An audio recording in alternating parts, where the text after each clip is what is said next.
So ngayon iyan, ang oras natin is 2:37.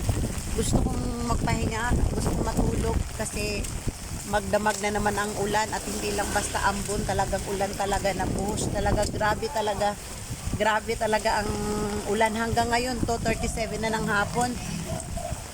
Sa pag-aalala ko na baka tumaas yung ilog, hindi ako makatulog. Kahit kagabi hindi ako makatulog kasi sa pag-alala kung sobra talaga yung lakas ng ulan kagabi.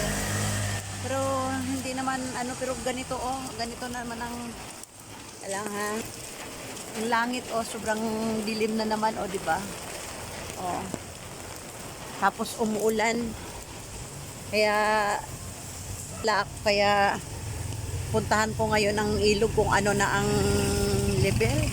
Kasi nakakapag-alala talaga pagka ganito na nasa malapit ka sa tabing ilog. Nakakatakot.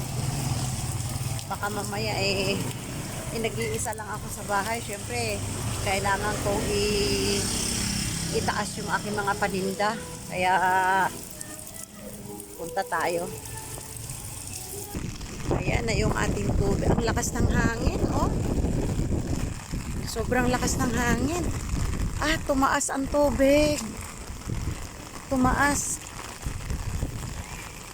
Ayan, Tumaas.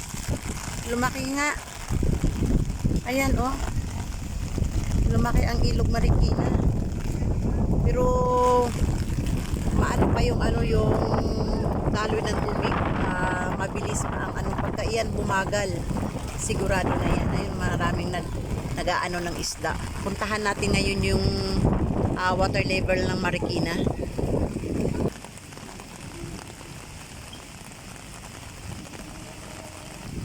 Makikita nyo, grabe yung namumuong ulan sa kalangitan, Ayan, Grabe. Palakas ng palakas yung ulan. Ayan. 2:40 pa lang ng hapon, pero yan, kung anuhin nyo, parang mga 6:30 na ng gabi. Mga gumagamit ng sila ng ilaw, kasi madilim.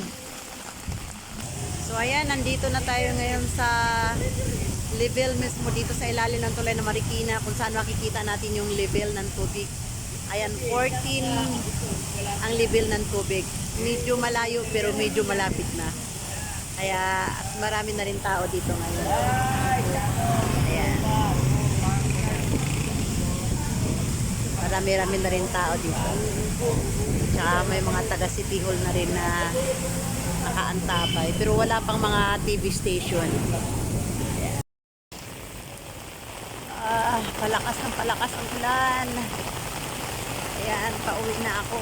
Pero sobrang lakas pa ng ulan.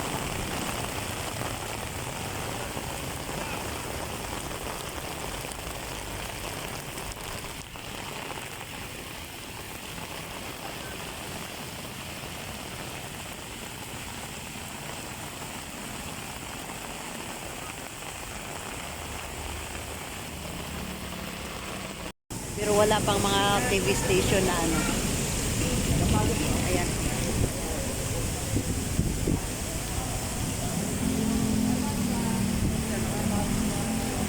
So ayan, yan yung level ng tubig natin, 14. Ayan.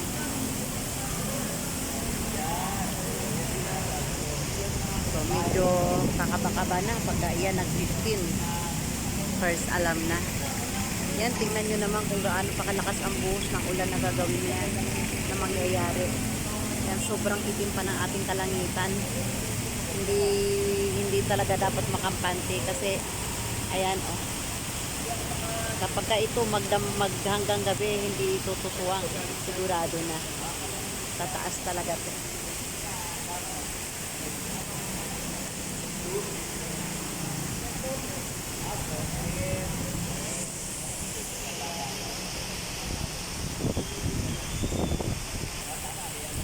Ayan na mga kalungkod, and thank you for watching. Ayan, ang lakas